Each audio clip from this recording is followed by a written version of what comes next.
આ કથાઓ, દંતકથાઓ, જૂની વાતો અને ઇમારતોનું શહેર છે. જંગલ ઘનઘોર અને અઘોરીઓનું ઘર, સાંસ્કૃતિક ધરોહર અને પ્રકૃતિ મનોહર. આ કેવું અદ્ભુત શહેર, જ્યાં તપ અને ત્યાગ પણ છે, રાજવીઓના રાજ પણ છે, જ્યાં સિંહના જંગલમાં રાજ પણ છે અને ગિરનાર રૂપી તાજ પણ છે. એવા જૂનાગઢ શહેરમાં આ છે ગુજરાતનો સૌથી જૂનો કિલ્લો, એટલે કે ઉપરકોટ. આ કિલ્લાની ઊંચી દિવાલો, જેને ગિરનારની ઓથ હોય, જેની પાછળથી સૂરજ ઉગતો હોય અને રાત્રે ચાંદો ચમકતો હોય, એ કેવું દ્રશ્ય સર્જતો હશે. આ દ્રશ્ય તો જે જોવે ને એ જ જાણી અને માણી શકે. જે જગ્યાનો ઇતિહાસ સદીઓ જૂનો હોય, કે જ્યારે ગુજરાતી પહેલાની પણ કેટલી બધી ભાષાઓ, તો આ જગ્યાને કેટલા કેટલા નામોએ ઓળખવામાં આવી હશે. અમુક લોકવાયકા એવું કહે છે કે જ્યારે કાલ યવનથી યાદવો જ્યારે સંતાઈને ફરતા હતા, ત્યારે ઉગ્રસેનગઢ એટલે કે કંસના પિતા અને કૃષ્ણના નાના, તો ઉગ્રસેનગઢ તરીકે પણ એક અહીંયા અવશેષો મળી આવે છે. અમુક લોકો આને ગિરિદુર્ગ પણ કહે છે. રામાંડલિક III, જે અહીંયાના કદાચ છેલ્લા હિન્દુ રાજા હતા, એમના સમયના લખાણમાં જીર્ણ દુર્ગ તરીકે પણ ઉલ્લેખ છે. પણ લોકોના માનસ પટલ ઉપર રા ખેંગાર, રા નવગણ આમના સમયથી આ કોટને એક જ નામથી એમાં પ્રચલિત છે, અને એ એટલે ઉપરકોટ. ઉપરકોટમાં કોઈ પણ પ્રવેશ કરે એટલે પહેલા તોરણ ગેટ આવે અને ત્યાંથી આગળ આવે એન્ટ્રન્સ ટાવર, જ્યાંથી કોઈ પણ પ્રવેશ કરે એ સીધા નજરમાં આવે. અહીંયા સીડીઓ નહીં, પણ જાણે કે સદીઓ ઉતરતા હોય એવું લાગે, કારણ કે આ 2500 વર્ષ જૂનો ઇતિહાસ ધરાવે છે. વિશાળતા આ કુદરતની, એક નાનકડી ટોચ આ પર્વતની, જ્યાં બંધાયો છે આ કિલ્લો, માથા દઈ દીધા છે લોકોએ જ્યારે વાત આવી પ્રદેશના વટની. ગુજરાતનો સૌથી જૂનો કિલ્લો, જેણે રાજાઓના શાસનમાં કિલ્લોલ પણ જોયા છે અને યુદ્ધના સમયમાં રુદનના માહોલ પણ જોયા છે.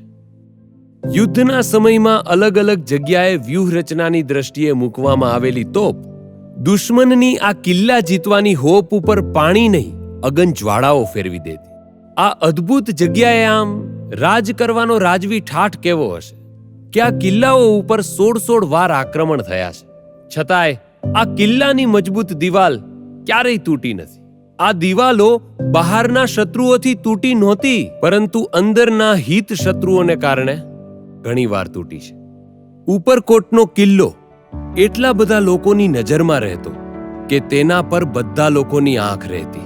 જ્યારે આક્રમણ થતા ત્યારે રણનીતિ ઘડવા માટે અહીંયા મીટિંગ થતી. આ એ છે ગુપ્ત રૂમ, જે જમીનની અંદર આવેલો છે.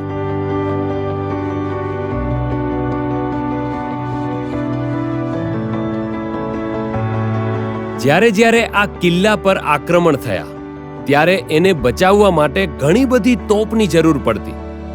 પણ વ્યૂહરચના અને શક્તિની દ્રષ્ટિએ બે મહત્વની તોપ, ઈરાકમાં બનેલી તોપ, ભેટમાં મળેલી તોપ, પંચધાતુથી બનેલી તોપ કે જેમાં કાટ ન લાગે, એવી તોપ કે જે દુશ્મનો ઉપર વરસાવી દેતી પ્રકોપ, જેમાં 7.5 ફૂટ લાંબી માણેક અને 17.5 ફૂટ લાંબી નીલમ, જે દૂર જ દુશ્મનોને દેખાડી દેતી યમ. આ જે માણેક છે એ 2 કિલોમીટર અને નીલમની ક્ષમતા તો 5 કિલોમીટરની હતી. નીલમ અને માણેક તોપની વચ્ચેની લંબાઈ એટલે કે 12.5 ફૂટની લંબાઈ છે આ તોપની, જેનું નામ છે કડાનલ તોપ. અને આ તોપ ઉપર તો આકર્ષક કારીગરી પણ કરવામાં આવી છે. પણ એ જ સાથે ખૂબ જ પ્રભાવશાળી આ તોપ. એવું મનાય છે કે 1530માં પોર્ટુગીઝ સામેના યુદ્ધમાં દીવથી આ મદદમાં આવેલી તોપ છે. આમાં એરેબિક ભાષામાં લખાણ પણ છે અને એવું કદાચ માનવામાં આવે છે કે આ તોપ બનાવનારનું નામ હોઈ શકે. આ જે વિભાગ છે એ ગુપ્ત મીટિંગ રૂમની બરાબર ઉપર આવેલો વિભાગ છે. આને ગન પાવડર રૂમ તરીકે ઓળખવામાં આવે છે. ઘણી બધી તમે તોપ જોઈ, કડાનલ તોપ, નીલમ, માણેક, તો એને માટે દારૂગોળા પણ જોતા હશે ને. પણ અત્યારે તો દારૂગોળાની આવશ્યકતા નથી, એટલે ઉપરકોટ ઉપરની ડોક્યુમેન્ટરી અહીંયા બતાવાય છે. ઉપરકોટમાં એક કૂવો છે જેની રચના ખૂબ જ ખાસ છે. મહત્વ પણ એનું કેવું છે જુઓ, કે કહેવતો બની છે કે અડીકડી વાવ અને નવગણ કૂવો, જેણે ન જોયો એ જીવતો મુઓ. મતલબ કે તમારે જોવી જ પડે એવી અહીંયાની કલા અને કારીગરી છે. આ કૂવો ખૂબ જ ખાસ છે અને એનું બંધારણ પણ. વ્યૂહરચનાની દ્રષ્ટિએ પણ મહત્વનો હશે આ કૂવો. આ ઉપરકોટની ઊંચાઈ અને એની અંદર આ કૂવાના ઊંડાણ જાણે કે ભૂતકાળના ઊંડાણ બતાવતા હોય એવું લાગે. અહીંયા સળંગ ઇતિહાસ છે. એવી જ રીતે આ સળંગ પથ્થરો આ ઇતિહાસને પોતાની કોતરણોમાં કાયમી કંડારીને બેઠા હોય એવું લાગે. કૂવો તો જોયો તમે, તો હવે સાથે વાવ પણ જોતા જાઓ, કારણ કે ઉપરકોટની અંદર ખાસ રચનાવાળી વાવ છે. આ વાવ એટલે અડીકડી વાવ, કે જેના ઘણા નામ છે. અડીચડી વાવ છે, એતી કેતી વાવ છે. તમે કહેશો કે આ અડીકડી વાવ લાગે છે. જી ના, આ અડી વાવ છે, કારણ કે આ બે વાવ છે, ખાલી એમના નામ છે એ સાથે લેવાય છે. આ વાવ વિશે ઘણી દંતકથાઓ છે, લોકવાયકાઓ છે અને રચના તો ખૂબ જ ખાસ છે. વાવ એટલે એવી રચના કે પગથિયા છેટ પાણી સુધી અડે અને કંઈક તો કહી રહ્યો હશે ઇતિહાસ આપણને કહાનીઓ વડે. હવે આપણે ચાલીએ. આ છે કડી વાવ, પણ અડીને એકદમ અડીને નથી આવેલી, એનાથી થોડી દૂર છે. અને આ વાવ છે એ અડી વાવની જેમ સીધા પગથિયા સાથે નીચે નથી જતી. એ નીચે એક વળાંક વળે છે અને પછી પાણી આવે છે. અડી વાવની દિવાલોમાં કોતરણો છે, જ્યારે આ વાવની દિવાલો સીધી છે, એટલે કે લીસી. અડીકડી વાવ જોઈ એ સિવાયની એક વાવ જે યુદ્ધમાં વ્યૂહરચનાની દ્રષ્ટિએ ખૂબ જ મહત્વની. પ્રવેશ કરતા જ ડાબી બાજુએ આવી જાય અને રચના એવી કે પાણીની સાથે સૈન્ય પણ સમાઈ જાય. આનો ઝેડ આકાર છે, પથ્થરો કોતરાયેલા છે અને એક સાથે સૈન્ય પણ સમાઈ જાય. એને માટે જ કદાચ એને લશ્કરી નામ આપ્યું હશે એવું લાગી રહ્યું છે. ઉપરકોટમાં પ્રવેશ કરો એ દરવાજો એટલો સાંકડો છે કે ખૂબ ઓછા લોકો એમાં એક સાથે આવી શકે, અને એની સામે પહોંચી વળવા આખું સૈન્ય અહીંયા હોઈ શકે છે. અને કેટલા લોકો હોઈ શકે છે એનો દુશ્મનને અંદાજો જ નથી. અહીંયા ખૂબ જ મોટી અને વિશાળ જગ્યા. યુદ્ધ અને રણનીતિની દ્રષ્ટિએ ખૂબ જ મહત્વની વાવ એટલે લશ્કરી વાવ. ધક્કા બારી. આ બારી હવા ખાવા માટે તો છે જ નહીં, આ બારી તો સજા આપવા માટે છે. કારણ કે અહીંયાથી છે ને ધક્કો આપવામાં આવતો, એનો પછી આ પૃથ્વીલોક પરનો ધક્કો છે એ પૂરો થઈ જતો. કારણ કે સજા આપવા માટે અહીંયાથી ધક્કો આપવામાં આવતો, પછી એ ઊંડી ખીણ, એમાં પાણી અને એની અંદર મગરમાં જે પડે એ પછી કઈ રીતે બચે. ઘણા બધા આક્રમણો થયા છે આ કિલ્લા પર. એમાં એક વખત એવું થયું કે આ કિલ્લાનો દરવાજો 12 વર્ષ માટે બંધ રહ્યો, છતાં અહીં અનાજનો ભંડાર અખૂટ રહ્યો. આટલા વર્ષો સુધી બગાડ વગર અનાજનો સંગ્રહ કરવો એ ટેકનોલોજી નહીં, કોઠા સૂઝની કમાલ હતી. આવા કોઠાર થકી કંઈક કઠોર વર્ષો પાર કર્યા છે આ ઉપરકોટે. આ કિલ્લામાં ઘણા અવશેષો મળી આવે છે. એમાંથી અમુક અવશેષો એવા છે કે એક જ જેવા 3 જગ્યાએ મળે છે, અને એ છે આ ચક્કી. આનો સચોટ ઉપયોગ શું હશે એ આપણે જાણતા નથી. કે શું અનાજ દળવામાં આનો ઉપયોગ થતો હશે, કે પછી બાંધકામની વસ્તુઓ મિશ્રિત કરવા કે ચૂનાને લગતી વસ્તુઓમાં આનો ઉપયોગ થતો હશે. હવે એ જાણવું હોય તો ભૂતકાળમાં જવું પડે. બાકી આ જોઈને તો એવો ખ્યાલ આવે છે કે ભારી પથ્થરને કેન્દ્રથી દૂરના વર્તુળના ભાગમાં ફેરવવામાં આવે છે, પણ શેના વડે બાંધીને એ આપણને ખબર નથી. જે જગ્યાઓ નિર્જન બને ને એને પછી નામ અપાય છે ભૂતિયા. અને અહીંયા ટાવરનું નામ છે ભૂતિયા ટાવર, જ્યાં ભૂત નથી પણ ખૂબ જ સરસ નજારો છે. કારણ કે અહીંયા કૂવા છે, વાવ છે અને એ સાથે અહીંયા એક મોટું તળાવ છે જેનું નામ છે નવાબી તળાવ. આ ઉપરકોટ જાણે કે જૂનાગઢની સરવાણી છે, કારણ કે શહેરને આજની તારીખે અહીંયાથી પહોંચતું પાણી છે. ઉપરકોટમાં ઘણા બધા અવશેષો મળ્યા છે. તો તમને થતું હશે કે આ એક જૂનો દરવાજો શું કામ રાખ્યો છે. આ તો કાંઈ એટલો પણ પૌરાણિક લાગતો નથી. લાકડાનો જૂનો દરવાજો છે, પણ આણે ઘણા બધા ઇતિહાસ બનતા અને વિખરતા જોયા છે. કારણ કે આ જે દરવાજો છે કે જેણે વર્ષો સુધી ઉપરકોટની રક્ષા કરી.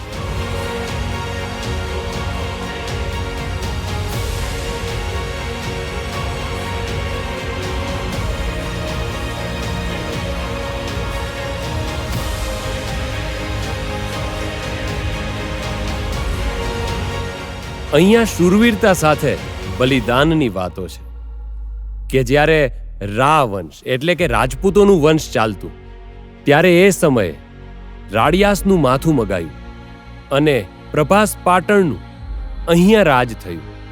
ત્યારે એમાંથી રા નવઘણને ગમે તેમ બચાવીને જ્યારે દેવાયત બોદરને સોંપવામાં આવ્યું અને વર્ષો પછી પોતાના પુત્રનું બલિદાન આપીને પણ જ્યારે રા નવઘણને જીવતો રાખે ને એક સમયે એને ગાદી અપાવવામાં જ્યારે મદદ કરે, એવી વાતો છે અહીંયા.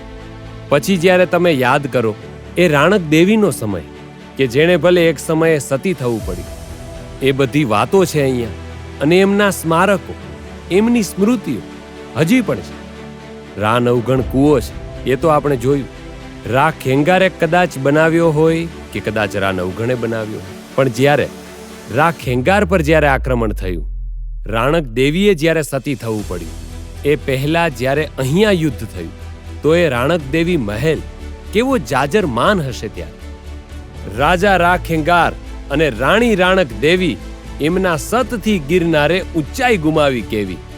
એવું કહેવાય છે કે જ્યારે રા ખેંગાર ઉપર હુમલો થયો અને એમનું જ્યારે મૃત્યુ થયું, રાણી રાણક દેવીને મહેલમાંથી જ્યારે બહાર લઈ જતા હતા, ત્યારે એણે ગિરનારને જોઈને કહ્યું કે ગિરનાર તારી ઊંચાઈ એવી કે તું વાદળ સાથે વાતો કરે, અને અહીંયા રાજા રા ખેંગારનું મૃત્યુ થયું અને હજી તું અડીખમ ઊભો છે, થોડો પણ ખાંગો ન થયો.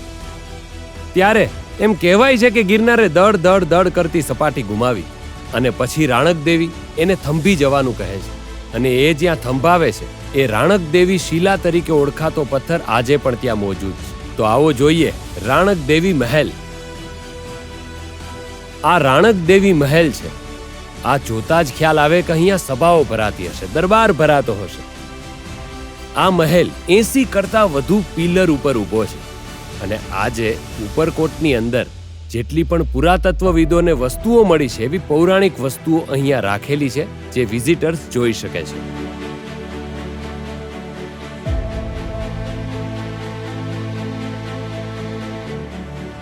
પાછળ જે ઝરૂખો દેખાય છે એ ઝરૂખો છે કે જે હજી પણ સચવાયેલો છે ને બહારથી મસ્ત આબેહૂબ જોવા મળે છે.